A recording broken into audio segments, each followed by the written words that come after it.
إن الحمد لله نحمده ونستعينه ونستغفره ونعوذ بالله من شرور أنفسنا ومن سيئات أعمالنا من يهده الله فلا مضل له ومن يضلله فلا هادي له وأشهد أن لا إله إلا الله وحده لا شريك له وأشهد أن محمدا عبده ورسوله أما بعد فإن خير الحديث كتاب الله وخير الهدي هدي محمد صلى الله عليه وسلم وشر الأمور محدثاتها وكل محدثة بدعة وكل بدعة ضلالة وكل ضلالة في النار. أعوذ بالله السميع العليم من الشيطان الرجيم من همزه ونفخه ونفثه. بسم الله الرحمن الرحيم. رب اشرح لي صدري ويسر لي أمري واحلل عقدة من لساني يفقهوا قولي. بسم الله الرحمن الرحيم. ان اللہ وملائکتہ یصلون علی النبی یا ایھا الذین آمنوا صلوا علیہ وسلموا تسلیما. اللهم صل علی محمد وعلی آل محمد کما صلیت علی ابراہیم وعلی آل ابراہیم انک حمید مجید. اللهم بارک علی محمد وعلی آل محمد کما بارکت علی ابراہیم وعلی آل ابراہیم انک حمید مجید. اچھا جناب، پچھلی دفعہ 165 نمبر آیت کے اوپر میں نے عرض کیا تھا کہ اگلی دفعہ گفتگو کروں گا، اور چونکہ یہ آیت جو ہے وہ پچھلی آیت کے ساتھ ریلیٹڈ ہے. 164 نمبر آیت جو میں نے عرض کیا تھا کہ سورۃ البقرہ میں اب نصف ثانی کے اندر 4 بڑے مضامین کے اوپر گفتگو ہوگی. ان میں سے پہلا مضمون ہوگا عبادات سے ریلیٹڈ، دوسرا مضمون احکام اور معاملات سے ریلیٹڈ، اور تیسرا جہاد بالمال، اور چوتھا جہاد بالنفس، اور اس کی بھی آخری شکل قتال، جو کہ اسلام کا سمم بونم ہے. Highest good of anything is known as سمم بونم. ایمینول کانٹ کی فلسفی میں کسی بھی چیز کا جو سب سے ہائیسٹ گڈ ہوتا ہے اس کو سمم بونم کہتے ہیں. اسلام کا سمم بونم جو ہے وہ ہے قتال، کہ کوئی شخص اپنی جان بھی اپنے رب کے حضور قربان کرنے کے لیے تیار ہو جائے. یہ اسلام کا سمم بونم ہے، ہائیسٹ گڈ، سب سے بڑا اچھائی یہ انسان کر سکتا ہے. تو یہ 4 مضامین میں پھر میں نے عرض کیا تھا کہ یہ جو سورۃ البقرہ کا نصف ثانی ہے، ان 4 مضامین کے اوپر آیات آئیں گی، اور پھر ان میں وقفے وقفے سے چند بڑے خوبصورت پھول آئیں گے جو اللہ تبارک و تعالیٰ نے، آپ سمجھے، کمپریہنسو آیات نازل فرمائی ہیں. ایک ایک آیت کے اندر پورا ایک ٹاپک کور کیا ہے. اس میں جو پہلا پھول آیا تھا وہ تھی سورۃ البقرہ کی 164 نمبر آیت. اس کو ذرا نکال لیں تاکہ اس کے ساتھ پھر اس کو ریلیٹ کریں گے. اس سے پچھلی آیت یہ پہلا پھول آیا تھا، ان فی خلق السماوات والارض، بے شک زمین و آسمان کی پیدائش میں، واختلاف اللیل والنہار، اور رات اور دن کے آنے جانے میں. اس آیت پہ میں پچھلی دفعہ گفتگو کر چکا ہوں، لیکن آج میں تھوڑا اس کو ریلیٹ کرنے کے لیے اس سے سٹارٹ لے رہا ہوں. والفلک التی تجری فی البحر بما ینفع الناس، اور جو جہازوں کی اور کشتیوں کی گردش ہے سمندروں کے اندر، پانیوں کے اوپر، لوگوں کے فائدے کے لیے. کیونکہ اگر پانی کے اندر بوئنسی نہیں ہوگی، اچھال کی قوت جس کو ارشمیدس کہتا ہے، اس وقت تک کوئی چیز پانی پر تیر نہیں سکتی. تو یہ اللہ تعالیٰ کا فزیکل لا ہے کہ اس نے پانی کے اندر یہ طاقت رکھی ہے کہ وہ چیزوں کو اچھال کی قوت دے کے سپورٹ کر سکتا ہے. اگر پانی میں قوت اچھال نہ ہو تو جو بھی چیز جائے اس میں ڈوب جائے. تو یہ جو لوگوں کے نفع کے لیے جہاز چلتے ہیں جس کے ذریعے سی فوڈ لوگ حاصل کرتے ہیں، وما انزل اللہ من السماء من ماء فاحیا به الارض بعد موتها، اور جو آسمان سے اللہ نے پانی نازل فرمایا اور پھر اس پانی کے ذریعے زمین کو اس کے موت کے بعد زندہ کیا. جیسے زمین جو ہوتی ہے وہ بالکل خشک اور بنجر ہوتی ہے، اس کے اندر ہم بیج وغیرہ بو بھی دیں تب بھی فزیکلی کوئی چیز سامنے نظر نہیں آ رہی ہوتی. تو اللہ تبارک و تعالیٰ پانی کے ذریعے زمین کے اندر زندگی پیدا کرتا ہے. پانی اس میں ڈلتا ہے اور اس میں سے پودے نکلنے شروع ہو جاتے ہیں. وَبَثَّ فِيهَا مِن كُلِّ دَابَّةٍ، اور زمین میں جو پھیلا دیے ہیں مختلف قسم کے جانور. اس میں تمام جانور شامل ہیں، چاہے وہ چوپائے ہیں یا پرندے ہیں یا سمندروں میں رہنے والے جانور ہیں یا زمین پہ رینگنے والے کیڑے ہیں، حشرات الارض ہیں، یہ تمام کی تمام چیزیں، یہ اللہ تعالیٰ اپنی نشانیاں گنوا رہا ہے کہ یہ نشانیاں کس لیے ہیں. وَتَصْرِيفِ الرِّيَاحِ وَسَحَابِ الْمُسَخَّرِ بَيْنَ السَّمَاءِ وَالْأَرْضِ، اور ہواؤں کا بدلتے رہنا اور بادلوں کا زمین و آسمان کے درمیان مسخر ہونا. لَآيَاتٍ لِقَوْمٍ يَعْقِلُونَ، اس میں نشانیاں ہیں عقل والوں کے لیے، جو اپنی انٹلیکٹ کو استعمال کرتے ہیں ان کے لیے اس کے اندر نشانیاں موجود ہیں. کیا نشانیاں ہیں؟ کہ یہ تمام کے تمام جو فزیکل فینومینا ہو رہے ہیں، یہ تمام فزیکل فینومینا خود سے نہیں ہو رہے، بلکہ ان کے پیچھے کوئی ڈیوائن سورس ہے جو ان کو کنٹرول کر رہی ہے. دنیا میں سب سے بڑا بے وقوف وہ ہے جو یہ سمجھتا ہے کہ انڈے میں سے چوزا خود نکلتا ہے. زمین و آسمان کی ساری مخلوقات کو ہم چیلنج کرتے ہیں، سارے انٹلیکچوئلز کو، سارے سائنٹسٹ کو. میں ایک انڈا توڑ کر اس کا لیسدار مادہ رکھتا ہوں پلیٹ کے اندر، زمین و آسمان کی ساری مخلوقات مل کے تمام اپنے انٹلیکچوئل ان پٹ دے لیں اور ساری کی ساری تدبیریں اور تمام سائنٹیفک ریسرچ کی روشنی میں کوشش کر بیٹھیں، اس لیسدار مادے سے چوزا بنا سکتی ہیں؟ کوئی بیوقوف بھی نہیں کہے گا ہاں. عقل مند تو بڑی دور کی بات ہے. کوئی کہے گا سوچا ہی نہیں جا سکتا اس مٹیریل سے چوزا بنانا. حالانکہ ہمیں تو یہ کہنا چاہیے پہلے مٹیریل کوئی بنائے، خود بنائے مٹیریل. مٹیریل چلو انڈے میں سے لے لیتے ہیں، اپنی عقل جوڑے اور چوزا بنا کے بتائے کوئی. تو بھائی جو کام کرنے سے نہیں ہو سکتا وہ خود بخود کیسے ہو سکتا ہے؟ اس جملے کے اوپر غور کریں. جو کام کرنے سے نہیں ہو سکتا، سب لوگ اپنا انٹلیکچوئل ان پٹ دے لیں، تمام کے تمام لوگ اپنی تمام ایفرٹ پٹ کر دیں ایک کام کو کرنے کے لیے کہ ہم نے یہ کام کرنا ہے، اور وہ کام نہ ہو، اس کے بارے میں کوئی یہ بکواس کرے یہ خود بخود ہو رہا ہے، اس سے بڑا کوئی بے وقوف نہیں ہے. جو کام کرنے سے نہیں ہو سکتا وہ خود بخود کیسے ہو سکتا ہے؟ ایک بال پوائنٹ کو دیکھ کر کوئی پاگل شخص بھی یہ نہیں کہے گا یہ خود بخود بنی ہے. وہ کہہ سکتا ہے؟ تو بھائیو ایک بال پوائنٹ خود بخود نہیں بنی، کسی کے بنانے سے بنی ہے. اس کے اندر پورا میکینیکل سسٹم ہے، جو پھر اندر سیاہی کا نظام ہے، پلاسٹک کی اس کی باڈی، یہ سب کچھ یہ ساری ایک ترتیب سے بنی ہے. یہ کسی کے بنانے سے بنی ہے. اس سے تو کئی کمپلیکس چیز جو ہے وہ انڈا ہے، اور روزانہ اربوں انڈوں میں سے چوزے نکل رہے ہیں. خود بخود نکل رہے ہیں؟ نہیں، کسی کے نکالنے سے. تو اللہ تعالیٰ فرما رہا ہے یہ زمین و آسمان کی پیدائش میں، یہ کوئی معمولی چیز نہیں. زمین و آسمان کی پیدائش بھائیو، اس وقت ناسا کی لیٹسٹ سائنٹیفک ریسرچ کے مطابق اس کائنات کے اندر 250 بلین گلیکسیز دریافت ہو چکی ہیں، 250 ارب گلیکسیز، اور ایک گلیکسی ان میں سے ہماری گلیکسی ہے ملکی وے. اس کے اندر 300 ارب سورج ہیں، جن میں سے ایک سورج ہی ہے. اس جیسے 300 ارب سورج ہماری گلیکسی میں موجود ہیں، یہ ایک گلیکسی ہے. اور پھر اس طرح کی 300 ارب سورج والی گلیکسیز 250 ارب ہیں. انبلیویبل ڈیٹا ہے، یہ فیکٹوریل پرابلم ہے. جو میتھمیٹکس کی فیلڈ کے لوگ ہیں وہ جانتے ہوں گے فیکٹوریل پرابلم کیا ہوتا ہے. اتنا بڑا جو سسٹم ہے یہ تو زمین و آسمان کی پیدائش ہے. یہ بنی کیسے اس کو تو چھوڑ دیں، ہم تو اس کے فگرز کا اندازہ نہیں. اور یہ 300 ارب سورج جو ہماری اس گلیکسی میں موجود ہے ان میں سے سب سے چھوٹا سورج یہ ہے جو ہمیں نظر آتا ہے، جو زمین سے 13 لاکھ گنا بڑا ہے، جس میں ہر سیکنڈ میں 50 کروڑ اٹامک بم کے برابر انرجی ریلیز ہو رہی ہے. تو بے وقوف ہوگا نا جو کہے گا یہ سورج خود بخود چل رہا ہے. بھائیو یہاں ہمارا سوئی گیس کا مسئلہ بنا ہے، ہمارا تو چولہا نہیں چل رہا، چولہا نہیں جلا سک رہے اپنا. 300 ارب سورج اس گلیکسی میں چل رہے ہیں، جن میں سب سے چھوٹا یہ ہے جو زمین سے 13 لاکھ گنا بڑا ہے، اور ہر سیکنڈ میں 50 کروڑ اٹامک بم کے برابر انرجی ریلیز کر رہا ہے. لیکن یہ ساری کی ساری چیزیں ان لوگوں کے لیے جو اپنی عقل کو استعمال کرتے ہیں. یہ جو آخر میں اللہ تبارک و تعالیٰ نے یہ چیز بیان فرمائی کہ اس کے اندر نشانیاں ہیں عقل والوں کے لیے. عقل والے تو سوچیں گے کہ اس دنیا کے اندر مور دین 2 ملین مخلوقات دریافت ہو چکی ہیں. 20 لاکھ سے زیادہ مخلوقات صرف اس دنیا میں ہیں.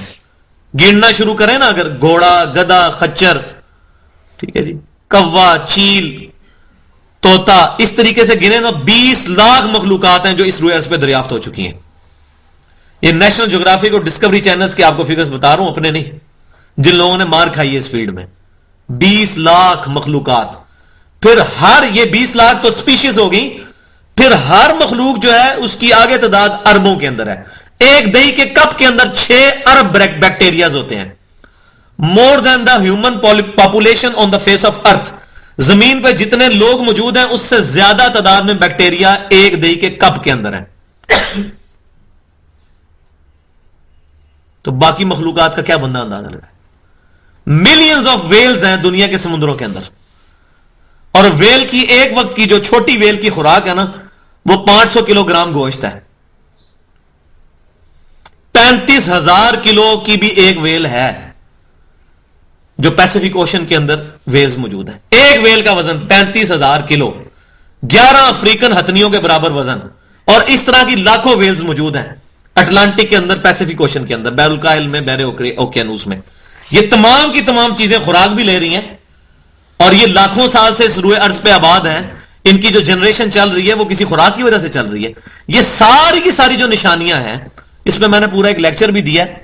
آپ یوٹیوب پہ لکھیں اسلام کی ڈکشنری تو 10 لیکچرز کھلیں گے. ان میں سے ایک لیکچر ہے اللہ کون ہے, who is Allah in the light of latest scientific research. اس پہ 1.25 گھنٹے میں نے نیشنل جیوگرافک اور ڈسکوری چینلز کے فگر سے بتایا کہ آج ان سائنٹسٹ نے بھی اس چیز کو بلیو کیا ہے کہ ایک supreme being, super natural agency, ایک ڈیوائن سورس ہے جو تمام چیزوں کو ٹائنیسٹ ڈیٹیل تک کنٹرول کیے ہوئے ہیں. تو اس جو کائنات کی جو نشانیاں ہیں, ان کے اندر جو ہے وہ عقل والوں کے لیے نشانی موجود ہے کہ وہ اپنی عقل کو استعمال کر کے اللہ تک پہنچیں. اور اس کا پھر ایونچوئل رزلٹ کیا ہوگا وہ اگلی آیت میں آ رہا ہے جو آج میں نے شروع کرنی تھی. وَمِنَ النَّاسِ مَن يَتَّخِذُ مِن دُونِ اللَّهِ أَندَادًا يُحِبُّونَهُمْ كَحُبِّ اللَّهِ. اور لوگوں میں سے ایسے بدبخت لوگ بھی ہیں کہ جو اللہ تعالی کے مد مقابل اور ہستیوں سے ایسی محبت کرتے ہیں جو اللہ سے کرنی چاہیے. وَالَّذِينَ آمَنُوا, اور جو ایمان والے لوگ ہیں, اشد حبا للہ, وہ شدید ترین اللہ سے محبت کرتے ہیں. ان کی جبلت میں, ان کی انسٹنکٹ میں اللہ کی محبت موجود ہے. اور واللہ کبھی انسان کبھی اکیلے میں بیٹھ کے صرف اپنے اوپر غور کرنا شروع کرے, اس کائنات کے تو بہت بڑے فگرز ہیں, وہ تو شاید سب لوگوں کو پتہ نہ چلے. انسان صرف اس کے اوپر غور کرنا شروع کرے کہ روزانہ 1,00,000 دفعہ جو میرا دل دھڑک رہا ہے یہ خود بخود دھڑک رہا ہے.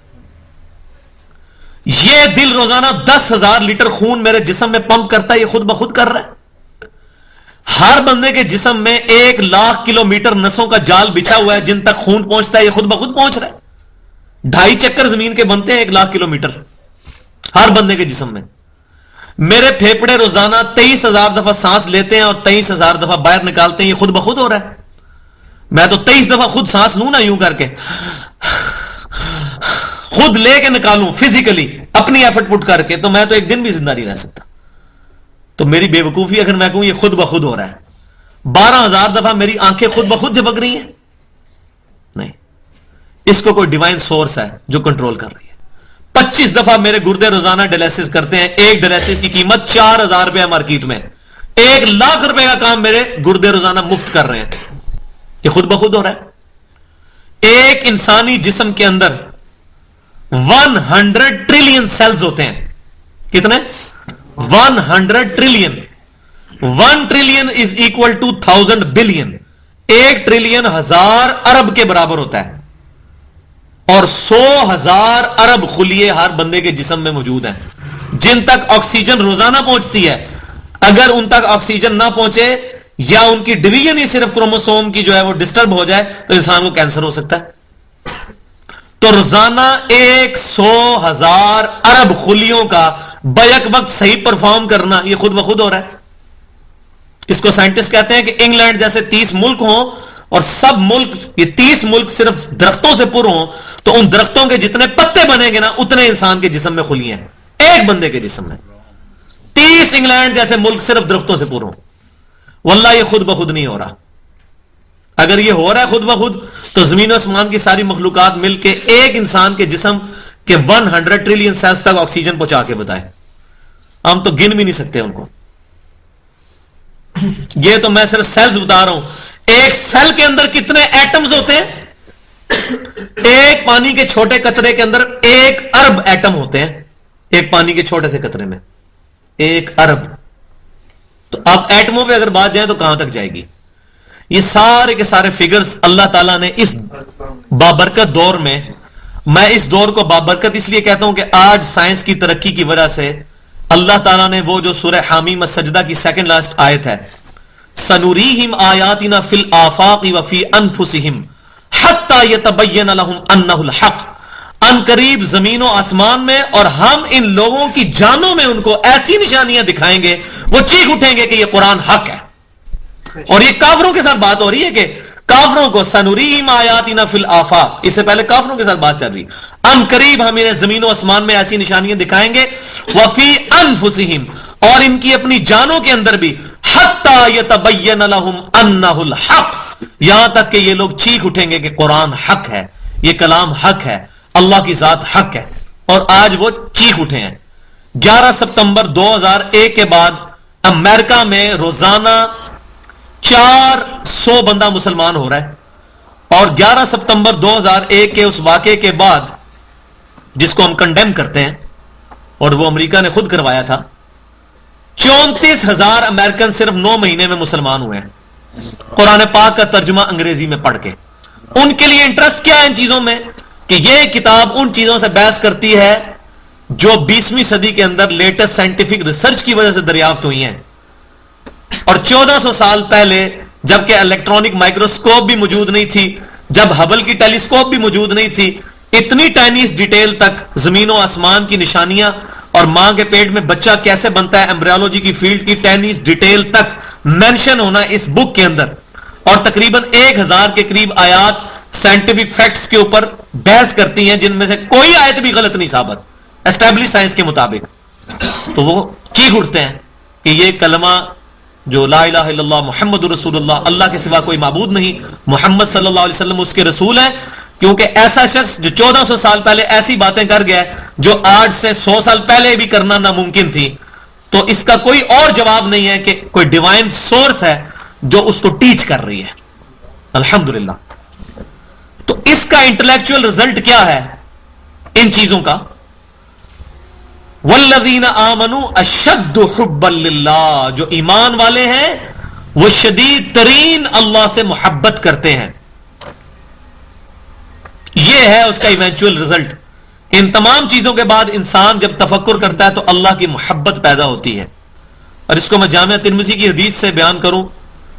جامعہ ترمذی میں حسن لذاتہ ہی صحیح سند کے ساتھ روایت موجود ہے کہ نبی صلی اللہ علیہ وسلم نے فرمایا کہ اللہ سے محبت کرو ان نعمتوں کے سبب جو اس نے تمہیں نوازی ہیں، اور مجھ سے محبت کرو کیونکہ میری نسبت اللہ کے ساتھ ہے، اور میرے اہل بیت سے محبت کرو کیونکہ ان کی نسبت میرے ساتھ ہے. تو یہ تمام نعمتوں کا تقاضا یہ ہے کہ ہم اللہ کے ساتھ شدید ترین محبت کریں. اور جو گمراہ لوگ ہیں وہ کیا کرتے ہیں؟ وہ اللہ کو چھوڑ کر اور ہستیوں کے ساتھ ایسی محبت کرتے ہیں جو اللہ سے کرنی چاہیے. اور ایمان والے اللہ کے ساتھ شدید ترین محبت کرتے ہیں. اب یہ جو اور ہستیاں ہیں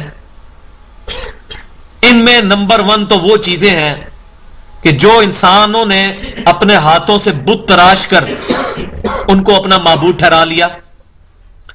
اسی طریقے سے نیک اولیاء اللہ جنہوں نے اللہ تبارک و تعالی کی طرف لوگوں کو دعوت دی، ان کی محبت میں غلو کر کے لوگوں نے ان کے بھی بت بنا کر اور ان ہستیوں کو بھی پوجنا شروع کر دیا. اور بدبختی کی بات یہ ہے کہ نبیوں کے ماننے والی امتوں میں بھی یہ خرابیاں پیدا ہوئی. عیسائی کہ جن کی طرف اللہ تعالیٰ نے سیدنا عیسیٰ علیہ السلام کو مبعوث فرمایا تھا، وہ عیسیٰ علیہ السلام کو برحق ماننے کے باوجود عیسیٰ علیہ السلام کے لیے ڈیوینٹی کلیم کرتے ہیں. اور وہ ایسی ایسی بات کرتے ہیں جو آج کا پڑھا لکھا بندہ ایکسپٹ ہی نہیں کر سکتا. وہ پڑھے لکھے بندے کے دماغ میں بیٹھتی ہی نہیں وہ بات. تو نبیوں کے ماننے والی امتوں میں بھی ایسی خرابیاں پیدا ہونی شروع ہوئیں کہ اللہ تعالیٰ کے مقابلے پہ اور ہستیاں. ہاں اللہ کے تابع لائی جائیں پھر ٹھیک ہے. ہم معاذ اللہ استغفر اللہ یہ نہیں کہتے کہ انبیاء کرام علیہ السلام کی یا اولیاء اللہ کی ان کی توہین کی جائے. یہ تو بالکل خارجیت کا فتنہ ہے ان کی توہین کرنا، یا یہ کہنا کہ بڑے سے بڑا بزرگ ہو، ولی ہو، پیغمبر ہو، اللہ کے سامنے چمار سے زیادہ ذلیل ہے. یہ ایسے کفری عقیدے ہمارے نہیں ہیں. قرآن اور سنت نے ہمیں یہی بتایا کہ ہم نے انبیاء کرام کی رسپیکٹ کرنی ہے. وجیہ فی الدنیا والآخرہ عیسیٰ علیہ السلام کو کہا گیا, موسیٰ علیہ السلام کو کہا گیا عند اللہ وجیہا, اللہ کے حضور وجاہت والے ہیں, ہم ان کی عزت کرنے والے ہیں, لیکن ان ہستیوں کو اللہ کے مقابلے پہ نہ کھڑا کیا جائے. تو جو اللہ کے مقابلے پہ کھڑا کرتے ہیں ان لوگوں کو ایسا انداز میں سمجھانا چاہیے, نہ کہ ان ہستیوں کی گستاخی کرنا شروع کر دے بندہ. تو اس فرق کو سمجھیں. یہ کہنا کہ نبی صلی اللہ علیہ وسلم ہماری طرح کے انسان ہیں, ان کے بھی 2 ہاتھ تھے, ہمارے بھی 2 ہاتھ, ان کی بھی 2 آنکھیں, وہ ہماری طرح تھے, ٹھیک ہے, وہ انسانیت کی صفت کے اندر تو ہماری طرح تھے, لیکن اس کے ساتھ انصاف کا تقاضا ہے کہ یہ بتایا جائے وہ ہماری طرح نہیں بھی تھے. تیری آنکھ تو سامنے بوڑھا ہو جائے تو اپنے بیٹے کو نہیں پہچان سکتی, اور بخاری اور مسلم کی حدیث ہے نبی صلی اللہ علیہ وسلم نے نماز کے دوران آنکھیں اٹھائیں تو جنت دیکھ لی, اور جنت میں بھی انگوروں کا گوشہ دیکھ لیا, اور آپ توڑنے لگے آگے بڑھ کر. پھر واپس آئے, صحابہ کرام نے بعد میں پوچھا تو فرمایا کہ مجھے اللہ تبارک و تعالیٰ نے جنت دکھائی اور میں نے ارادہ کیا گوشہ توڑ لوں. یعنی ارادہ توڑنے کا مطلب ہے ہاتھ بھی وہاں تک پہنچ جانا تھا, تبھی توڑنا ہے نا, خالی اشارے سے تو نہیں توڑنا. بخاری مسلم کی حدیث ہے کہ صحابہ کرام علیہ رضوان نے وصال کے روزے رکھنے شروع کیے. نبی صلی اللہ علیہ وسلم چونکہ وصال کے روزے رکھتے تھے, بغیر افطار کیے اگلا روزہ, پھر کنٹینیوس روزہ. تو صحابہ کرام نے جب 2-3 دن رکھے تو وہ تو بے ہوش ہو گئے. تو نبی صلی اللہ علیہ وسلم نے ان کو فرمایا, بخاری مسلم کی متفق علیہ حدیث ہے, ایکم مثلی, تم میں سے کون ہے جو میری مثل ہے. کسی نے نہیں آگے گستاخی کی, قل انما انا بشر مثلکم. آج کا کوئی گستاخ ہوتا تو بکواس کر دیتا, قل انما انا بشر مثلکم. صحابہ کو یہ آیت نہیں تھی آتی, ایکم مثلی, کون ہے تم میں سے میری مثل. کسی کی جرت نہیں ہوئی ہے بکواس کرنے کی, انما انا بشر مثلکم اس جگہ پر, کیونکہ ان کو پتا تھا کہ یہ اس کانٹیکسٹ میں بات نہیں ہو رہی ہے. تو آپ نے فرمایا کہ میں تو اپنی راتیں اپنے رب کے حضور گزارتا ہوں, مجھے کھلاتا بھی ہے پلاتا بھی ہے. بخاری مسلم کی متفق علیہ حدیث ہے, نبی صلی اللہ علیہ وسلم کے مبارک پسینے میں سے خوشبو آتی ہے, امام کعبہ کے پسینے میں سے تو بدبو آتی ہے, سیدنا ابوبکر صدیق کے پسینے میں سے بدبو آتی ہے. کون انسان کا مقابلہ کر سکتا ہے؟ تو جب ہم کہتے ہیں کہ آپ صلی اللہ علیہ وسلم انسان ہیں, تو اس سے مراد یہ ہے کہ آپ انسانوں میں آئے تو ظاہر انسان ہی آئے گا پیغمبر. سورہ بنی اسرائیل میں ہے کہ زمین میں اگر فرشتے آباد ہوتے ہم فرشتوں کو نبی بنا کے بھیجتے. انسان ہے تو انسانوں کو نبی بنا کے بھیجا. لیکن جہاں مرتبے کی بات ہے, یہ اسپیشلٹی کی بات ہے, تو کوئی بندہ ان کے ساتھ میچ نہیں کرتا. تو یہ تصویر کے دونوں رخ بیان کرنے چاہیے. ہوتا یہ ہے کہ ایک طرف لوگ بشریت کو سمجھتے ہیں گستاخی ہے, اور اس کی آڑ کے اندر نبی صلی اللہ علیہ وسلم کو نور من نور اللہ کا عقیدہ بتانا شروع کر دیتے ہیں. وہ ایک ایکسٹریم ہے پینڈولم کی. پینڈولم کی دوسری ایکسٹریم یہ ہے کہ وہ بشریت ثابت کرتے ہوئے گستاخ رسول ہو جاتے ہیں, وہ دوسری طرف نکل جاتے ہیں. تو درمیان کی راہ یہ ہے کہ ہم نبی صلی اللہ علیہ وسلم کو انسان مانتے ہیں مگر اپنی طرح کا نہیں. انسان تھے وہ, لیکن ہماری طرح کے نہیں. ان کی اللہ تبارک و تعالیٰ نے کوالٹیز ایسی رکھی تھی جو ہم میں سے کسی کی نہیں ہے. ٹھیک ہے جی. تو میں نے اس کے اوپر ڈیٹیل سے گفتگو اس لیے کی کہ یہ اللہ تعالیٰ کے مقابلے پر جو ہستیوں کی بات ہو رہی ہے, اس کی آڑ میں یہ نہیں کہ توحید بیان کرتے ہوئے بندہ گستاخی بیان کرے. تو اس کو ایک جملہ یاد کریں کہ توحید بیان کریں گے, توہین بیان نہیں کریں گے. ٹھیک ہے جی. توحید بیان کریں گے, توہین بیان نہیں کریں گے, کیونکہ اللہ کے مقابلے پر انبیاء اور اولیاء نہیں ہے, وہ تو حزب اللہ ہے. ٹھیک ہے. حزب الشیطان جو ہے وہ ہے اللہ کے مقابلے پر. تو نبی صلی اللہ علیہ وسلم کی محبت اللہ ہی کی محبت ہے, یہ اللہ کے مقابلے پر نہیں ہے. والذین آمنوا اشد حبا للہ, جو ایمان والے ہیں وہ شدید ترین اللہ سے محبت کرتے ہیں. وَلَوْ يَرَى الَّذِينَ ظَلَمُوا إِذْ يَرَوْنَ الْعَذَابَ أَنَّ الْقُوَّةَ لِلَّهِ جَمِيعًا, اور کاش یہ ظالم لوگ وہ وقت دیکھ لیں قیامت کا, کاش ان کو یہ وقت نظر آ جاتا تو ان کو یہ بات پتہ چل جائے گی کہ جب وہ عذاب دیکھ لیں گے تو ان کو یہ بات کھل جائے گی, أَنَّ الْقُوَّةَ لِلَّهِ جَمِيعًا, کہ اصل میں جو بے شک قوت ہے وہ ساری کی ساری اللہ کے پاس ہے. وَأَنَّ اللَّهَ شَدِيدُ الْعَذَابِ, اور بے شک اللہ تعالیٰ سخت عذاب دینے والا ہے. اللہ کے مقابلے پر ہستیوں کے علاوہ آج کے دور کا شرک, جو میں سمجھتا ہوں کہ ڈاکٹر اقبال نے سمجھا ہے, اور میں نے پہلے بھی ایک دفعہ ورڈک دی تھی اور لوگوں نے اس کو توڑ توڑ موڑ کے پیش کیا. اور میں نے یہ کہا تھا کہ آج کے جو پرانے 8 سے جو 200-300 سال پہلے کے مفسرین ہیں، جیسے آپ تفسیر ابن کثیر اٹھائیں گے، اس میں آپ کو آج کے دور کے فتنے تو نہیں ملیں گے. مطلب جمہوریت کے بارے میں آپ کو ابن کثیر کی کوئی رائے نہیں ملے گی، وہ اس لیے کہ اس زمانے میں یہ فتنہ ہے نہیں تھا. اسی طریقے سے حاضر و ناظر کا مسئلہ کہیں نہیں ملے گا آپ کو. یہ تو شاہ عبداللہ محدث دہلوی کی وجہ سے انڈیا پاکستان میں یہ مسئلہ شروع ہوا، جس کو بریلوی، دیوبندی، اہل حدیث تینوں اپنا بزرگ بھی مانتے ہیں بدقسمتی سے. یہ تو انہوں نے یہ سب سے پہلا، احمد بریلوی صاحب تو بےچارے بعد میں آئے ہیں، انہوں نے تو اس کو نقل کیا حاضر و ناظر کے عقیدے کو. اصل جو ایکسیز ہے ورنہ وہ تو شاہ عبداللہ محدث دہلوی ہیں، 1052 ہجری میں فوت ہوئے. اچھا، تو آج کے دور کا یہ جو فتنہ تھا جمہوریت کا اور وطنیت کی محبت، جو کہ یہ ابھی یہ شروع کیا جی، سب سے پہلے پاکستان، سب سے پہلے اسلام، اس کے بعد کوئی چیز. تو اس دور کے شرک کو ڈاکٹر اقبال نے سمجھا، اور میں اس کو بھی سمجھتا ہوں کہ وہ اس آیت کے اندر آتا ہے، وَمِنَ النَّاسِ مَن يَتَّخِذُ مِن دُونِ اللَّهِ أَندَادًا يُحِبُّونَهُمْ كَحُبِّ اللَّهِ. اور وہ نیشنلزم کا فتنہ ہے جو ڈاکٹر اقبال نے شعر کہا کہ ان تازہ خداؤں میں بڑا سب سے وطن ہے، جو پیرہن ہے اس کا وہ مذہب کا کفن ہے. کہ یہ آج کے جو تازہ خدا لوگوں نے گھڑے ہیں، ان میں وطنیت کی محبت، وطن کی محبت کو اس حد تک آگے لے جانا کہ اللہ اور رسول کی محبت پر بھی غالب کر دینا. اب مجھے بتائیں، صحیح حدیث ہے جامعہ ترمذی میں، جو شخص یہ خواہش کرتا ہو کہ لوگ اس کے سامنے کھڑے ہوں احترام کے لیے، وہ اپنا مقام دوزخ میں دیکھ لے. اور جامعہ ترمذی میں حدیث موجود ہے کہ صحابہ کرام علیہم رضوان نبی صلی اللہ علیہ وسلم کے استقبال کے لیے کھڑا نہیں ہوا کرتے تھے، نبی صلی اللہ علیہ وسلم کے استقبال کے لیے کھڑا نہیں ہوا کرتے تھے. تو ہم قومی ترانے میں کیوں کھڑے ہوتے ہیں؟ یہ قنوت جو ہے یہ اللہ کے ساتھ خاص ہے، قومی ترانے کے عدم میں کھڑا کروایا جاتا ہے. یہ ڈاکٹر اقبال کو بات سمجھ آئی. ان تازہ خداؤں میں بڑا سب سے وطن ہے، جو پیرہن ہے اس کا وہ مذہب کا کفن ہے. مذہب کا کفن بن گیا یہ.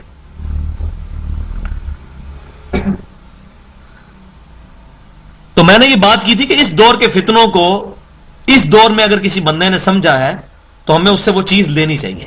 تو اس کو بگاڑ کے کسی نے پیش کیا جی، اس نے کہہ دیا ڈاکٹر اقبال کا مرتبہ جو ہے وہ حافظ ابن کثیر سے بھی زیادہ ہے. میں نے یہ بات نہیں کی. میں تو یہ بات بھی کرنے کے لیے تیار نہیں ہوں کہ حافظ ابن کثیر کا مرتبہ ڈاکٹر اقبال سے زیادہ ہے، کیونکہ مرتبہ تو اللہ کے حضور ہے. ہم کس طرح کسی کا مرتبہ ڈیفائن کر سکتے ہیں؟ ہاں صحابہ تک بات ٹھیک ہے، صحابہ تابعین تبع تابعین، ان کی تعریف تو موجود ہے. بعد میں کس مرتبہ کس کا مرتبہ زیادہ ہے، کس کا کم ہے، یہ تو اللہ کے سپرد ہم کرتے ہیں. میں تو یہ بھی کہنے کے لیے تیار نہیں ہوں کہ حافظ ابن کثیر کا مرتبہ ڈاکٹر اقبال سے زیادہ ہے، یہ میں کہوں کہ ڈاکٹر اقبال کا مرتبہ ان سے زیادہ ہے. اللہ کو پتہ ہے جی کس کا مرتبہ زیادہ ہے. ہم یہ کہیں گے کہ ہم نے جس سے جو اچھی چیز لرن کی ہے وہ ہم اس کے ریفرنس سے کوٹ کریں گے. ان تبرأ الذین اتبعوا من الذین اتبعوا ورأوا العذاب. اب یہ وہ ٹاپک ڈسکس ہونے لگا ہے کہ دنیا میں جو لوگ اندھے بن کے اپنے بزرگوں کی پیروی کرتے ہیں تو قیامت والے دن وہ بزرگ تو ان کے کام نہیں آئیں گے. جو گمراہ کن بزرگ ہیں، جو نیک بزرگ ہیں وہ تو کام آئیں گے. وہ صحیح مسلم کے اندر حدیث موجود ہے، جب نبی صلی اللہ علیہ وسلم کی شفاعت شروع ہوگی اس کے بعد جو امت میں نیک لوگ ہیں وہ بھی اپنے فالوورز کی شفاعت کریں گے، فرشتے بھی شفاعت کریں گے اللہ کے اذن سے. تو یہ بات ہو رہی ہے بدکار لوگوں کی. نیک لوگ تو شفاعت کریں گے اپنے ماننے والوں کی. جو گمراہی کے پیشوا ہوں گے وہ اپنے فالوورز کے کوئی کام نہیں آئیں گے. مثلا غلام احمد قادیانی کچھ کام نہیں آ سکے گا قادیانیوں کے، وہ گمراہی کا پیشوا ہے نا، ایکسس آف ایول ہے وہ. تو یہ اس کانٹیکسٹ میں بات ہو رہی ہے کہ وہ وقت یاد کرو جب بیزار ہو جائیں گے وہ جن کی تابعداری کی گئی ہوگی من الذین اتبعوا، ان لوگوں سے جو کہ اتباع کرنے والے ہیں. جو اتباع کرنے والے ہیں ان سے ان کے لیڈر ہی بھاگ جائیں گے جی ہم تو آج آپ کے کوئی کام نہیں آ سکتے. ورأوا العذاب، اور دیکھ لیں گے وہ عذاب. وتقطعت بهم الاسباب، اور ان کے سارے اسباب ٹوٹ جائیں گے. یہ تو دنیا کے اندر کوئی بدماشی سے کوئی ایک جو جاگیردار ہے وہ کسی بندے کو اٹھوا دے اور اس کو جیل میں ڈلوا دے، دنیا کے اندر تو 2 نمبریاں چل سکتی ہیں، آخرت میں تو نہیں کسی کی یہ چلنی. تو ساری کے سارے ان کے اسباب بھی ختم ہو جائیں گے. وقال الذین اتبعوا لو ان لنا کرۃ، اب یہ امپورٹنٹ بات ہے، اور کہیں گے جو تابعداری کرنے والی لوگ ہیں وہ اپنے لیڈروں سے کہیں گے، اپنے بزرگوں سے کہیں گے لو ان لنا کرۃ، کاش کہ ہمارا دنیا میں ذرا دوبارہ لوٹنا ہو جائے. پھر کیا ہوگا؟ فَنَتَبَرَّأَ مِنْهُمْ كَمَا تَبَرَّؤُوا مِنَّا، تو ہم بھی تم سے دنیا میں ایسا ہی بیزار ہوں گے جس طرح آج تم ہم سے بیزار ہو رہے ہو. آج تم ہماری کوئی مدد نہیں کر رہے نا، تو اگر ہم دنیا میں دوبارہ چلنے میں کامیاب ہو گئے تو پھر ہم تمہارے فالوورز نہیں بنیں گے، پھر ہم قرآن اور سنت کو ہی مانیں گے، اللہ اور اس کے محبوب صلی اللہ علیہ وسلم کی ہی اطاعت کریں گے. دنیا کے اندر ہم تمہارے پیچھے لگ کر جو ہے وہ گمراہ ہوئے. اور یہ مضمون جا کر پھر اس کا جو ایپیکس آئے گا نا، جو میں کہتا ہوں کہ ہر ٹاپک کے اوپر اللہ تبارک و تعالیٰ نے قرآن پاک میں ایپیکس نازل فرمایا ہے، اس کی چوٹی، اس کی چوٹی آئے گی جا کر پھر سورۃ الاحزاب کے اندر آیت نمبر 66، 67 اور 68. اس میں اللہ تعالیٰ فرماتا ہے، ترجمہ ہے، اس دن ان ظالموں کے چہرے آگ میں الٹ پلٹ کیے جائیں گے تو کہیں گے اے کاش ہم نے اللہ کی اور اس کے رسول کی اطاعت کی ہوتی، اور عرض کریں گے اے ہمارے رب ہم نے اپنے بڑوں اور بزرگوں کی اطاعت کی تو انہوں نے ہمیں راہ راست سے بہکا دیا. اے ہمارے رب ہمارے بزرگوں کو دگنا عذاب دے اور ان پر بڑی لعنت بھیج. اور یہ بات کریں گے. یہ جو آج کہتے ہیں نا بزرگ فرماتے ہیں، حضرات فرماتے ہیں، اور ہم کہتے ہیں قرآن حدیث میں لکھا ہو جی بزرگ غلط ہے، تو یہ ہونا کیا دن انہوں نے کہنا کہ اللہ ان بزرگوں کو دگنا عذاب دے، ان پہ بڑی لعنت بھیج، ان کی وجہ سے ہم گمراہ ہوئے. اور سورۃ الاعراف میں بھی آتا ہے 38 نمبر آیت میں، جب بھی کوئی امت دوزخ میں ڈالی جائے گی وہ اپنے سے پہلے گزرے ہوئے لوگوں پر لعنت بھیجے گی اور کہے گی ان کی وجہ سے ہم گمراہ ہوئے، اللہ ان کو ہمارے بزرگوں کو دگنا عذاب دے. تو اللہ تعالیٰ فرمائے گا تمہارے بزرگوں کے لیے بھی دگنا عذاب ہے، تمہارے لیے بھی دگنا عذاب ہے، کیونکہ تمہارے بزرگوں نے تمہیں گمراہ کیا، تم نے اپنے فالوورز کو گمراہ کیا. اور اس کی میں مثال اگر بیان کروں اس دور کے اندر تو یہ ہے کہ مرزا طاہر یہ کہے گا کہ غلام احمد قادیانی کو دگنا عذاب دے اللہ میں اس کی وجہ سے گمراہ ہوا، تو اللہ تعالیٰ فرمائے گا قادیانی کے لیے بھی دگنا ہے اور مرزا طاہر کے لیے بھی، کیونکہ اس نے بھی تو لوگوں کو پیچھے لگایا تھا. تو یہ چین چلتی ہے نا پوری گمراہی کی.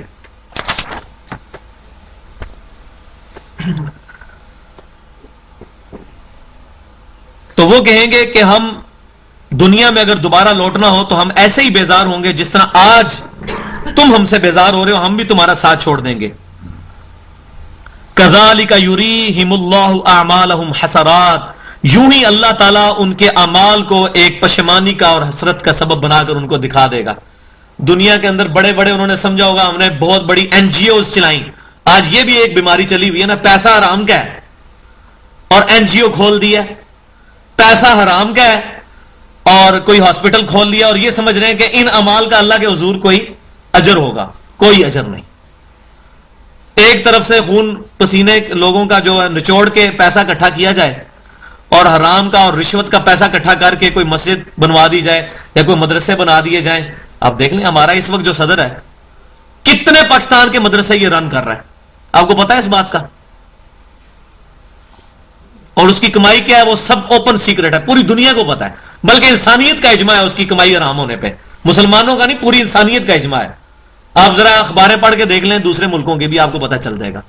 تو اب وہ یہ لوگ سمجھتے ہیں ہم نے یہ مسجدیں بنا کر یا مدرسے بنا کر ان حرام کے پیسوں سے ہم نے مولوی پال کر تو ہم لوگوں جو قیامت والے دن جنت میں چلے جائیں گے. نہیں، حلال کے ذریعے جو کمائی کی جائے گی اور حلال ذریعے پہ وہ خرچ کی جائے گی تو تب اللہ تبارک و تعالیٰ اس کو قبول کرے گا. تو ان کے اعمال حسرت بن جائیں گے، حسرات علیہم، ان کے لیے، وما ہم بخارجین من النار، اور یہ کسی صورت میں بھی پھر آگ سے نکلنے والے نہیں ہوں گے. یعنی ان کے یہ اعمال ان کو قیامت والے دن چھڑا نہیں سکیں گے. ایک بندہ جو ہے وہ گانے گاتا ہے دنیا کے اندر اور حرام کی کمائی اس کے ذریعے کرتا ہے، لوگوں کو بے حیائی میں اور فساد میں مبتلا کر کے، اور اس حرام کے پیسے کے ساتھ کوئی ہاسپٹل بنوا دیتا ہے اور کہتا ہے جی غریب لوگوں کا علاج ہی ہو رہا ہے. تو اللہ تبارک و تعالیٰ کے نزدیک اس کی کوئی قدر نہیں. ہاں دنیا میں اللہ اس کو اجر دے گا، یہ اللہ کا وعدہ ہے، دنیا میں اجر ملے گا. دنیا میں اس کو کہیں گے لوگ کتنا سخی ہے یار، کتنا نیکی کا کام کیا، یہ اس کی تعریف ہے. وہ بخاری مسلم میں موجود ہے کہ ایک سخی کو، ایک شہید کو، ایک قاری کو لایا جائے گا، پھر اس کو اوندے منہ دوزخ میں ڈال دیا جائے گا. بڑی ڈیٹیل حدیث ہے، انشاءاللہ کبھی ٹاپک ہے میں ایڈریس کروں گا. وہ صرف اس لیے کہ ان لوگوں نے ریاکاری کے لیے عمال کیے ہوں گے. تو جو ریاکاری کے لیے کہ لوگوں میں دھونس جمانے کے لیے عمال کیے ہوں گے تو ظاہر ہے اس کی اجر بھی پھر یہی ہے کہ لوگ اس کو نوبیل پرائز دیں. مدر ٹریسا کو نوبیل پرائز مل گیا نا، بس اس کو دنیا میں اجر مل گیا اس کے اعمال کا، آخرت میں کوئی اجر نہیں. وہ اس کی وجہ یہ ہے کہ جو شخص، یہ موبائل اپنا بند کر دیجیے، جو شخص دنیا کے اندر آیا اور اس نے اللہ کو پہچان لیا، اب وہ شخص اللہ تبارک و تعالی کے ساتھ کسی ہستی کو شریک ٹھہرائے تو اس نے اللہ کو کیا پہچانا؟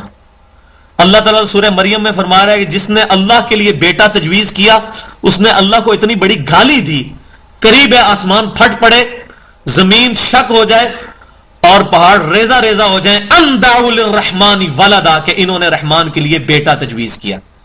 اب چاہے وہ مدر ٹریسا ہو، اگر وہ جیزس کے لیے یہ عقیدہ رکھتی ہے کہ وہ اللہ کا بیٹا ہے، کیتھولک تھی، یا گاڈ انکارنیٹ کا عقیدہ رکھتی ہے، تو اللہ کے لیے اس نے کیا کیا؟ جیسا میں اکثر مثال دیتا ہوں دنیا میں کہ ایک خاوند اپنی بیوی کا ہر جرم معاف کر سکتا ہے، لیکن یہ نہیں معاف کر سکتا کہ اس کی بیوی کسی اور مرد کے ساتھ منہ کالا کرے۔ بالکل اسی طرح اللہ تعالیٰ ہر جرم معاف کر سکتا ہے، لیکن اپنے ساتھ کسی اور ہستی کو شریک ٹھہرایا جائے، یہ اللہ تعالیٰ اس کے اوپر ہی از جیلس گاڈ، جو تورات اور انجیل میں یہ چیز موجود ہے۔ اللہ جیلس گاڈ ہے، وہ اس چیز سے جلن فیل کرتا ہے کہ اللہ کے ساتھ کسی ہستی کو شریک ٹھہرایا جائے۔ اتنی بڑی گالی ہے یہ تو، اسی لیے اللہ تعالیٰ غضب بھڑکتا ہے۔ ان اللہ لا یغفر ان یشرک بہ، اللہ بے شک اس گناہ کو کبھی معاف نہیں کرے گا کہ اس کے ساتھ کوئی شریک ٹھہرائے۔ ویغفر ما دون ذلک لمن یشاء، اور اس کے علاوہ جو بھی گناہ ہے جس کے لیے چاہے گا معاف کر دے گا۔ شرک معاف نہیں کرنا اللہ تعالیٰ نے، یہی بات تورات میں لکھی ہوئی ہے، یہی بات انجیل کے اندر لکھی ہوئی ہے، اور یہی بات قرآن میں جو 10 کمانڈمنٹس آئی ہیں سورہ بنی اسرائیل میں، جس میں پہلی کمانڈ یہ ہے کہ ہم نے یہودیوں اور عیسائیوں کو پہلی بات یہ کی تھی وَقَضَىٰ رَبُّكَ أَلَّا تَعْبُدُوا إِلَّا إِيَّاهُ، اور تمہارے رب نے یہ بات طے کر دی تھی کہ مت پوجنا کسی کو اللہ کے سوا، اللہ کے ساتھ کسی کو شریک نہ ٹھہرانا۔ آج بھی تورات اور انجیل میں جو 10 کمانڈمنٹس موجود ہیں ان میں پہلی کمانڈ یہ ہے اللہ کے ساتھ شرک نہیں کرنا، اور کر رہے ہیں۔ مور دین 1.75 بلین کرسچنز، 2.25 ارب کرسچن دنیا میں اللہ کے ساتھ شریک ٹھہرا رہے ہیں، لیکن ان کی یہ غلطی پوائنٹ آؤٹ کر کے ہماری ڈیوٹی ختم نہیں ہو جاتی۔ ہمارا کام ہے کہ ان کو پیار کے ساتھ ایسا طریقے سے یہ بات کنوے کریں۔ ان کو تعویل کی غلطی لگ گئی ہوئی ہے۔ کیا ہم صرف اس لیے مسلمان ہیں کہ ہم مسلمانوں کے ملک اور گھر میں پیدا ہوئے ہیں، اور وہ اس لیے کرسچن ہے کہ وہ کرسچنز کے ملک کے اندر پیدا ہوئے ہیں؟ ہم بھی اگر وہاں پیدا ہوتے تو ہم بھی کرسچن ہوتے۔ اور پھر ذرا یہ بات سوچیں کہ اگر ہم بائی برتھ کرسچن ہوتے تو پھر ہم یہ دعویٰ کر سکتے تھے کہ ہم توحید والی امت ہیں؟ تو ہمارا اس میں کیا کمال ہے؟ ہمارا کمال تب ہے کہ جب ہم پورا انٹلیکٹ یوز کر کے اللہ تعالیٰ کو پہچانے کہ اللہ کے ساتھ کسی کو شریک نہیں ٹھہرانا۔ جس نے دنیا میں یہ کام کر دیا اس نے دنیا میں آنے کا مقصد پورا کر دیا۔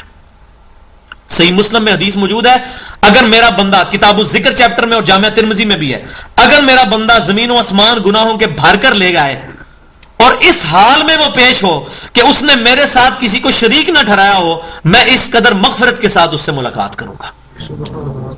شرک is the most sensitive issue in the sight of Allah. Allah کے حضور سب سے حساس معاملہ ہے شرک۔ انہ من یشرک باللہ فقد حرم اللہ علیہ الجنہ ومأواہ النار وما للظالمین من انصار۔ جو کوئی بھی اللہ کے ساتھ شرک کرے گا اللہ تعالیٰ نے ایسے شخص پر جنت حرام کر دی ہے، اس کا ٹھکانہ دوزخ ہے اور وہاں اس کا کوئی مددگار نہیں ہوگا۔ حتیٰ کہ سید الاولین والآخرین، شفیع المذنبین، رحمت للعالمین، سیدنا و مولانا محمد رسول اللہ صلی اللہ علیہ وسلم بھی اس کی شفاعت نہیں کریں گے۔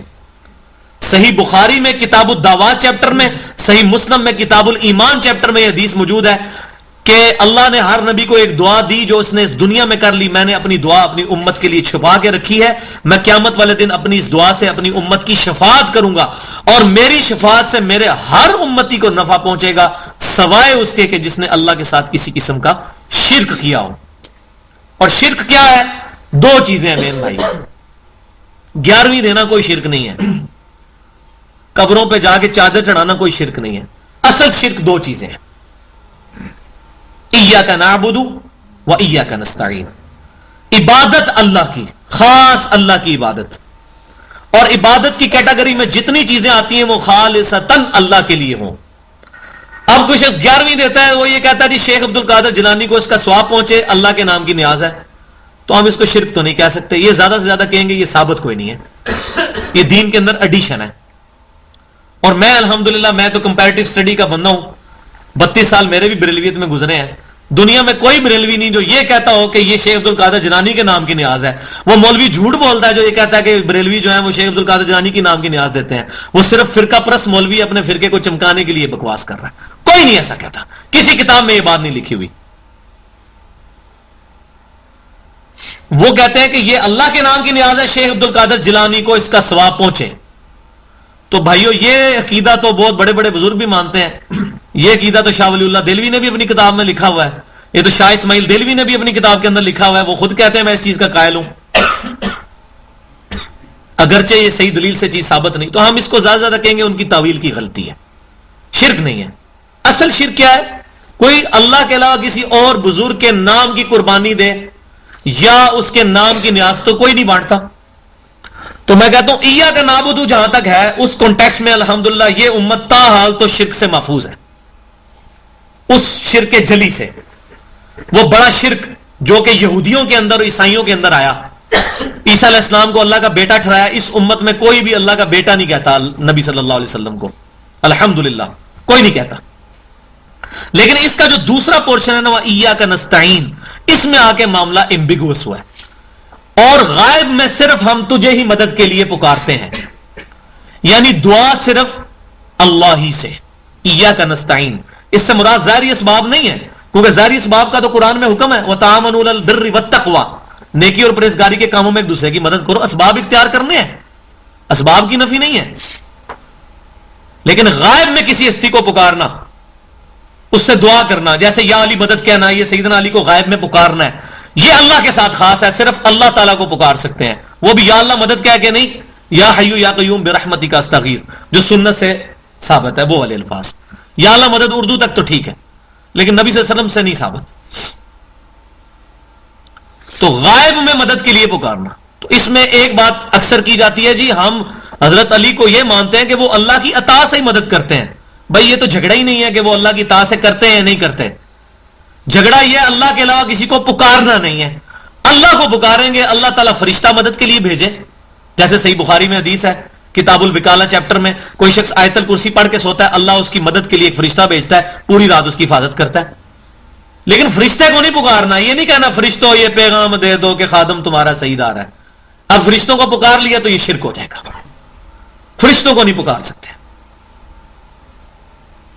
نبی صلی اللہ علیہ وسلم نے بارش کے لیے صلاۃ الاستسقاء جو ہے وہ ہمیں تجویز فرمائی اور تعلیم فرمائی. آپ نے یہ نہیں فرمایا کہ تم بارش والے فرشتے کو پکار لینا کہ فرشتے یہ بارش برسا دو کہ گرمی کا موسم قریب آ رہا ہے. نہیں, اللہ کو پکارنا ہے, فرشتے کو نہیں پکارنا, سیدنا علی کو نہیں پکارنا. مدد کے لیے فرشتہ آئے, اللہ کسی جن کو بھیجے, اللہ ہوا چلائے, اللہ تعالیٰ اسباب کے ذریعے ہماری مدد کر ہی رہا ہے, سورج کے ذریعے ہماری مدد کر رہا ہے. لیکن ہم کیا یا اللہ یا سورج مدد کہنا شروع کر دیں گے؟ سب سے بڑا مشکل کشا تو سورج ہے.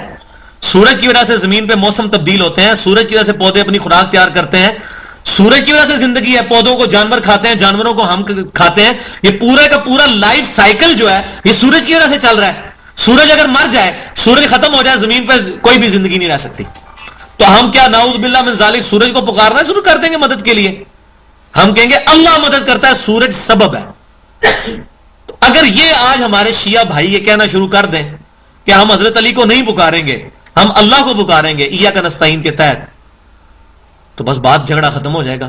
مسئلہ صرف دعا کا ہے, وہ ایاک نستعین. تو یہ میں نے ڈیٹیل سے عرض کیا تاکہ یہ باتیں کلیئر ہوں, اصل جھگڑا سمجھ آئے. یا ایھا الناس, اے انسانوں, کلوا مما فی الارض حلالا طیبا, کھاؤ زمین میں سے وہ چیزیں جو کہ حلال ہیں اور پاکیزہ چیزیں ہیں. گندی چیزیں نہ کھاؤ, پاکیزہ اور حلال چیزیں. ولا تتبعوا خطوات الشیطان, اور مت پیروی کرو شیطان کے راستوں کی. شیطان کا راستہ نہیں کہا گیا, راستہ واحد میں جب آئے گا وہ ہدایت کا ہوگا. ہدایت کا ایک ہی راستہ ہے, اہدنا الصراط المستقیم, اے اللہ ہمیں سیدھے راستے پر چلا. ہدایت کے چار راستے نہیں ہو سکتے بھائی. یہ کہنا چاروں ہی حق پہ ہیں, یہ چاروں ادھر ہی جا رہے ہیں, حنفی, شافعی, مالکی اور حنبلی اور پانچواں جعفری. ان بزرگوں کو تو ہم مانتے ہیں, انہوں نے یہ فرقے نہیں بنائے, یہ بعد میں امت میں بنائے ہیں. یہ پانچوں ہی حق پہ ہیں. قرآن میں کہیں بھی صراط مستقیم یہ نہیں کہا گیا ایک سے زیادہ راستے ہیں, اس کو واحد سے سیگے سے کہا گیا. اور ہمیشہ گمراہی کے راستوں کو جمع کے سیگے میں کہا گیا. یہاں بھی آپ دیکھ لیں شیطان کے جو خطوات ہیں, اس کی جو لکیریں ہیں, اس کے جو راستے ہیں, ان کی پیروی مت کرو. کیوں؟ انہ لکم عدو مبین, بے شک وہ تمہارا کھلا دشمن ہے. دیکھو دشمنی بھی اس کی کھلی ہے, کوئی چھپی ہوئی نہیں ہے, کھلی دشمنی ہے.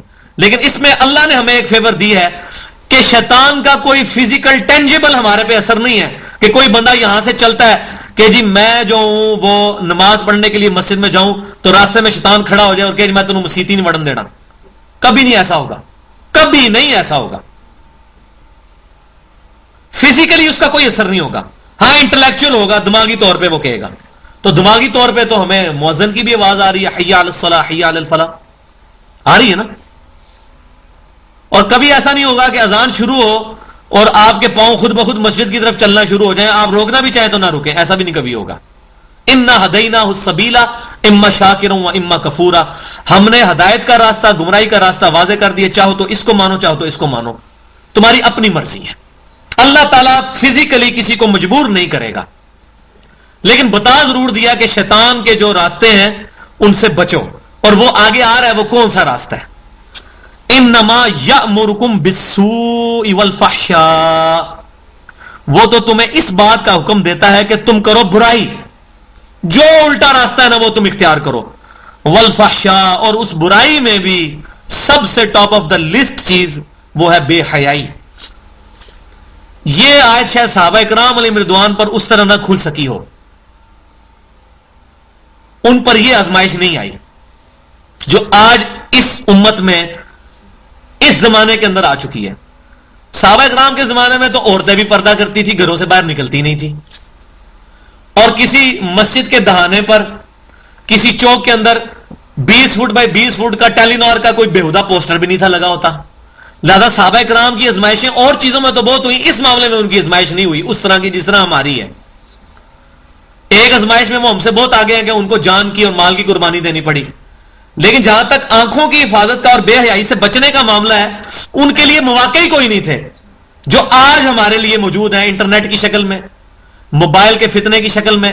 اور کوئی چوک اور کوئی چوراہا اور کوئی دکان ایسی نہیں جہاں پر بےہودہ لڑکیوں کی تصویریں نہ لگی ہوں. ان فتنوں سے صحابہ کو تو نہیں گزرنا پڑا نا. اس لیے میں کہہ رہا ہوں یہ آج یہ چیز بالکل کھل کے سامنے آئی ہے کہ شیطان حکم دیتا ہے ہر برائی کا, جو برا کام ہے. اور میں نے یہ پہلے بھی یہاں پر عرض کیا تھا, جب کوئی شخص برائی کے راستے پہ چلتا ہے نا تو تمام راستے اس کے لیے پھر کھلتے چلے جاتے ہیں. مثال کے طور پہ کوئی شخص جو ہے وہ شراب پینا شروع کرتا ہے نا, اس کو یہ بھی پتا چل جاتا ہے کہ یہ ہیروئن کی اور چرس کی پوڑیاں کہاں سے ملتی ہیں. پھر اس کو ساتھ یہ بھی تعارف ہو جاتا ہے کہ اچھا یہ زنا کا اڈا کہاں پر ہے. اس کو تعارف در تعارف ہوتا چلا جاتا ہے برائی کے راستے سے. جو شخص نیکی کے راستے پہ چلنا شروع ہوتا ہے اس کے لیے پھر آسانی ہو جاتی ہے کہ وہ بندہ قرآن پڑھنا شروع کرتا ہے, نماز پڑھنا شروع کرتا ہے, اس کے لیے آسانی ہوتی ہے. اچھا پھر وہ کہتا ہے یار قرآن میں نے سیکھنا ہے, پھر اس کو پتا چلتا ہے فلاں جگہ پہ درس قرآن ہوتا ہے, وہ وہاں بھی پہنچ جاتا ہے, پھر فلاں جگہ پہ وہ وہاں بھی پہنچ جاتا ہے, اس کے لیے نیکی کا راستہ آسان ہوتا چلا جاتا ہے. تو ہر برائی پھر بندہ اڈاپٹ کرتا چلا جاتا ہے, اور اس میں سب سے بڑی چیز والفحشاء اور فحاشی اس دور کے اندر بہت بڑا فتنہ ہے. اور آنکھ کی حفاظت ہوگی. صحیح بخاری کے اندر حدیث موجود ہے کہ آنکھیں بھی زنا کرتی ہیں, دل بھی زنا کرتا ہے, ہاتھ بھی زنا کرتے ہیں, پاؤں بھی زنا کرتے ہیں, اور شرمگاہ اس کی تصدیق کرتی ہے. زنا صرف اس فزیکل پوزیشن تک, وہ تو اس کا کلائمیکس ہے, اس کی ابتدا کیا ہے؟ آنکھ کی خرابی. تو آنکھوں کی حفاظت کا قرآن پاک میں سورۃ النور کے اندر بھی ڈیٹیل سے جا کے آئے گا کہ اے نبی صلی اللہ علیہ وسلم مومن مردوں کو کہو کہ اپنی نگاہیں نیچی رکھیں, اور مومن عورتوں کو بھی کہو کہ اپنی نگاہیں نیچی رکھیں. یہ وجہ ہے کہ آج لوگوں کو یہ باتیں سمجھ آ رہی ہیں. غیر مسلم جو مسلمان ہو رہے ہیں ان میں سے 60% عورتیں ہیں جو اسلام قبول کر رہی ہیں, 40% مرد ہیں. کیونکہ عورتوں کو یہ بات سمجھ آ گئی ہے کہ جو اسلام حق دیتا ہے عورت کا, یہ عورت کی بہتری ہے کہ اس کو پردے کے اندر رکھا جائے. اور اس کی بڑی سمپل سی مثال ہے کہ اگر دو عورتیں اکٹھی چل رہی ہیں, ایک نے بےہودہ لباس پہنا ہوا ہے اور ایک نے پورا حجاب کیا ہوا ہے, اپنا چہرہ بھی ڈھانپا ہوا ہے اور برقعے میں ہے, کوئی لفنگا اگر وہاں پہ کھڑا ہے وہ کس عورت کو چھیڑے گا؟ جو بےہودہ لباس میں ہے, کیونکہ اس کے لیے موقع موجود ہے کہ یہ تو خود اس نیت سے نکلی ہے, اور نکلتے بھی ہیں عورتیں اس نیت سے گھروں سے. تو یہ بے حیائی اور اس کا سب سے بڑا فتنہ جو ہے وہ عورتیں. تو عورتوں کو تعلیم بھی حاصل کرنی ہے تو ان کو علیحدہ سے, میں عورتوں کی تعلیم کے خلاف نہیں ہوں, لیکن اپنی کیٹیگری کے اندر جو لوگ عورتوں اور مردوں کو برابر سمجھتے ہیں اتنی عقل ان کو بھی ہے، کبھی کرکٹ کا میچ عورتوں کا مردوں کے ساتھ نہیں کروائیں گے. کبھی وہ اس طرح کہ فٹ بال کا میچ ایک طرف جو ہے فٹ بال کی عورتیں، ان کو بھی پتا ہے کہ مرد عورت برابر نہیں ہے، مانتے تو ہے نا. As far as human dignity is concerned, جو انسانیت کی عزت ہے اس میں مرد اور عورت برابر ہے، لیکن اپنی ڈیوٹیز میں برابر نہیں ہے. مرد کی اپنی ڈیوٹیز ہیں، عورت کی اپنی ڈیوٹیز ہیں. تو جو لوگ مرد عورت کے حقوق مساوی کی بات کرتے ہیں وہ بھی ٹیمیں انہوں نے علیحدہ ہی بنائی ہیں، عورتوں کو عورتوں کے ساتھ ہی. باکسنگ کا میچ بھی ہوتا ہے، کشتی ہوتی ہے، عورتیں عورتوں سے ہی لڑتی ہیں. وہ بھی پتا ہے ان کو کہ مرد عورت برابر نہیں ہے. ٹھیک ہے. الرجال قوامون علی النساء، اللہ تعالیٰ نے مردوں کو عورتوں کے اوپر ایک درجہ فضیلت اس اعتبار سے دی ہے کہ وہ اس کو مینج کرتے ہیں. ظاہر ہے کہ جو دنیا کے اندر بھائی جو کھلاتا پلاتا ہے اس کو ایک اعلیٰ درجہ حاصل ہوتا ہے. عورت اپنی گھر کی باؤنڈریز کے اندر ماں کے اعتبار سے اس کا درجہ زیادہ ہے، اور باپ کا جو رسپانسبلٹیز جو ہیں وہ اس کی اپنے اعتبار سے اور رسپانسبلٹیز ہیں. تو اپنی جگہ دونوں کا مقام برابر ہے، لیکن جب دونوں مل کر ایک خاندانی شکل اختیار کریں گے پھر ایک ادارے کا ایک ہی مینیجنگ ڈائریکٹر ہو سکتا ہے، دو نہیں ہو سکتے.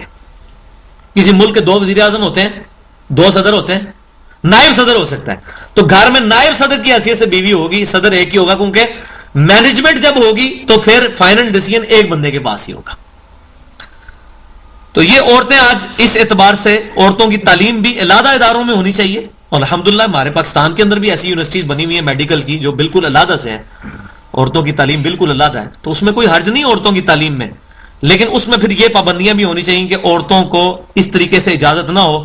آج کل تو میں کہتا ہوں اسٹوڈنٹس کو، مردوں کو بھی اجازت نہیں ہونی چاہیے کہ وہ موبائل فون کالجز کے اندر لے کے جائیں. موبائل کا کالجز میں اسٹوڈنٹس کا کیا کام ہے موبائل کے ساتھ؟ اور گھروں میں انٹرنیٹ لگے ہوئے ہیں اور ماں باپ بےچارے ان پڑھ ہیں، وہ کہتے ہیں ساڈا بچہ پورا دن کمپیوٹر تے ہی بیٹھا رہتا ہے، پڑھتا ہی رہتا ہے، تو جو رزلٹ آنا تھا فیل، وہ پڑھتا تو نہیں رہتا. تو اس پہ بھی کچھ چیک ہونا چاہیے گورنمنٹ کی طرف سے. میں حیران ہوں چائنا کے اندر یوٹیوب پہ پابندی ہے، 1/5 آف ورلڈ چائنا میں رہ رہا ہے، یوٹیوب پہ پابندی ہے. تو اس طرح ہم ان سائٹس کو یہاں بلاک نہیں کر سکتے. آپ بتائیے پورنوگرافی کی جب سائٹس کے اوپر پاکستان کا پہلا نمبر آیا تو جناب وہ خبریں جناب چل رہی ہیں جی پاکستان کا اسلامی تشخص متاثر ہوا ہے. تو اسلامی تشخص آپ نے خود متاثر کیا نا. وہ کہتا ہے رپورٹ کیوں چھاپی ہے؟ دیکھو ذرا، ان کو کہہ رہے ہیں آپ نے رپورٹ کیوں چھاپی ہے، میں کیوں بتایا کہ آپ لوگ ننگے ہیں. دوسرے نمبر پہ انڈیا ہے اور پاکستان میں بھی فیصلہ آباد پہلے نمبر پہ ہے. اور وہاں یہ آپ چلے گئے فیصلہ آباد میں کاروباری لوگ ہیں، وہ مطلب ریڑے والے لوگ ہیں جن کو انگریزی کی ABC بھی نہیں آتی، وہ بھی نیٹ پہ بیٹھے ہوتے ہیں. کیا کر رہے ہوتے ہیں وہاں؟ گوگل پہ سرچ کر رہے ہوتے ہیں، وہ ساری وہ سائٹس دیکھ رہے ہوتے ہیں. تو اس کا یوز پازیٹو ہونا چاہیے. میں نہیں کہتا انٹرنیٹ کی کمائی حرام ہے، لیکن اس کا یوز پازیٹو ہو. چھری ہے، اس کے ذریعے آپ سبزی بھی کاٹ سکتے ہیں، گوشت بھی کاٹ سکتے ہیں، حلال کر سکتے ہیں جانور کو، بندہ بھی حلال کر سکتے ہیں. تو بندہ تو نہ حلال کریں، اس کو یوز کریں پازیٹو سینس کے لیے. تو یہ بے حیائی کے اوپر میں نے اس لیے اس اعتبار سے گفتگو کی کہ یہ بنیادی چیز ہے کہ آنکھ کی حفاظت ہوگی تو دل میں روحانیت اور تقویٰ پرہیزگاری پیدا ہوگی. ادروائز بھائی جی آپ بے شک اپنی توحید صحیح کر لیں، ایک نہ ایک وقت آئے گا شرک کے اندر مبتلا ہوں گے اگر آپ تقویٰ اختیار نہیں کریں گے. کیوں اللہ تبارک و تعالیٰ تقوی پر زور دیتا ہے؟ یا ایھا الذین آمنوا اتقوا اللہ حق تقاتہ ولا تموتن الا وانتم مسلمون. اللہ سے ڈرو جیسا کہ اس سے ڈرنے کا حق ہے، اور تمہیں موت نہ ہے مگر اس حال میں کہ تم فرما بردار ہو. سینمے میں موت نہ آ جائے، شراب پیتے میں موت نہ آ جائے، فرما برداری کے حال کے اندر موت آئے. تو ہر وقت فرما برداری کے اندر بندہ گزارے. تو ان چیزوں کے اوپر کنٹرول کریں گے تو انشاءاللہ تعالی اپنا ہی فائدہ ہے. ورنہ کوئی شخص اگر اپنی آنکھوں کو اس طرح آزادانہ چھوڑ دے گا، آپ اس کی 1 کیا 4 کیا 1000 شادیاں بھی کروا دیں، اس بندے کو سیکچولی کبھی بھی سکون حاصل نہیں ہو سکتا. یہ دین ہے، یہ اسلام ہے، یہ اللہ کا تقوی ہے جو انسان کو روحانی سکون دیتا ہے. ورنہ اس کا تو کوئی اینڈ نہیں ہے. آج دیکھ لیں وہ بیرا روی کا شکار ہے معاشرہ یورپ کا اور امریکہ کا.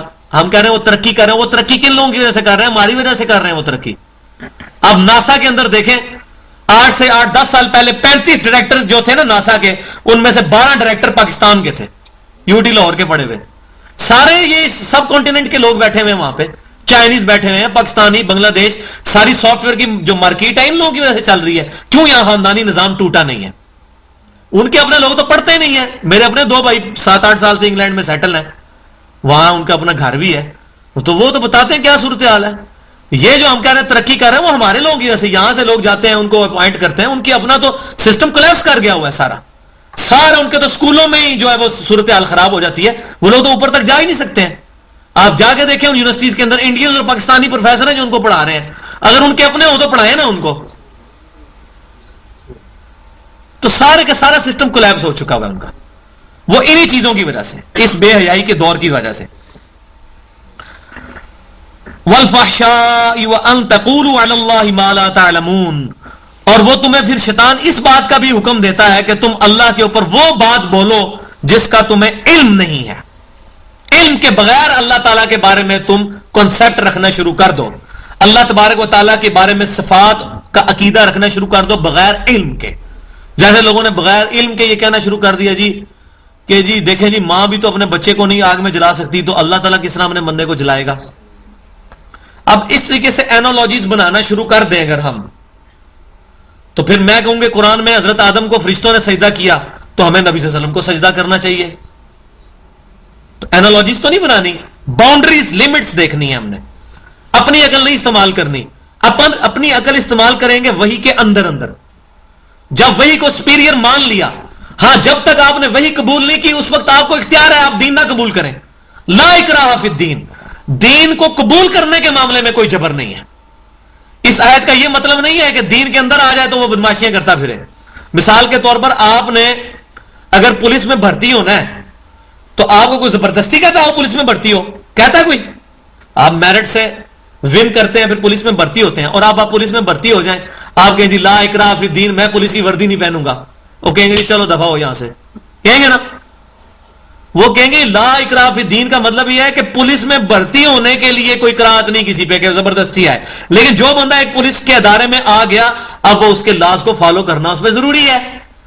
لا اکراہ فی الدین کا مطلب ہے کہ ہم کسی کرسچن کو زبردستی مسلمان نہیں کریں گے, لیکن ایک بندہ مسلمان ہو گیا خود, پیدائشی مسلمان کی نہیں میں بات کر رہا, جو خود اپنے انٹلیکٹ سے مسلمان ہوا, تو اس کو پہلے بتایا جائے گا بھی مسلمان ہونا ہے تو یہ چیز غور کر لو کہ جو اسلام سے پھرے گا پھر اس کی سزا قتل مرتد ہوگی, اس کو قتل کیا جائے گا.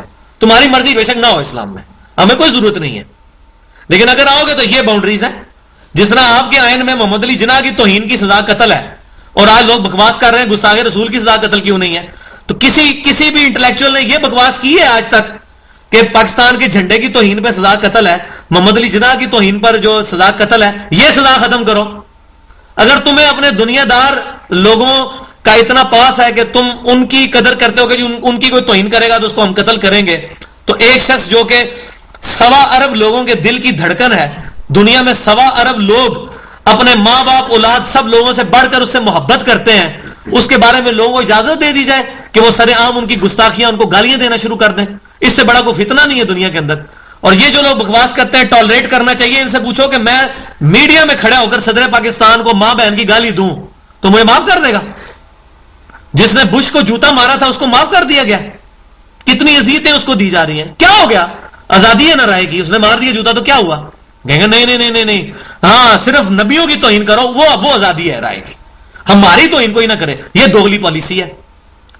تو اس لیے ہم کہتے ہیں ہمارے ساتھ کوئی منطق پہ آگے بات کرے, لاجک پہ کرے, دلائل پہ, جذباتیت پہ بات نہ کریں. ہم اس کو اس کے دلائل پر قائل کریں گے کہ یہ 2 نمبری والے قانون نہ ہوں. ہاں یہ ضرور ہے کہ گستاخ رسول کا قانون اس کا غلط استعمال بھی نہیں ہونا چاہیے کہ کوئی شخص اپنی ذاتی دشمنی نبھانے کی خاطر کسی پہ خام خواہ گستاخ رسول کا فتویٰ لگا کے اس کو پکڑ کے جو ہے وہ پھانسی چڑھوا دے, اس کو گولی مار دے. تو یہ دونوں ایکسٹریمز ہیں. تو اللہ تعالیٰ سے دعا ہے کہ ہم نے جو کچھ یہاں پر پڑھا, جو سنا, اس میں جو حق بات ہے وہ قبول کرنے کی توفیق عطا فرمائے. کوئی غلط بات ہوئی تو ہمارے ذہنوں سے معاف کر دے. محفل سے اٹھنے کی دعا پڑھ لیں. سبحانک اللہم و بحمدک, اشہد ان لا الہ الا انت, استغفرک و اتوب الیک, وما علینا الا البلاغ المبین.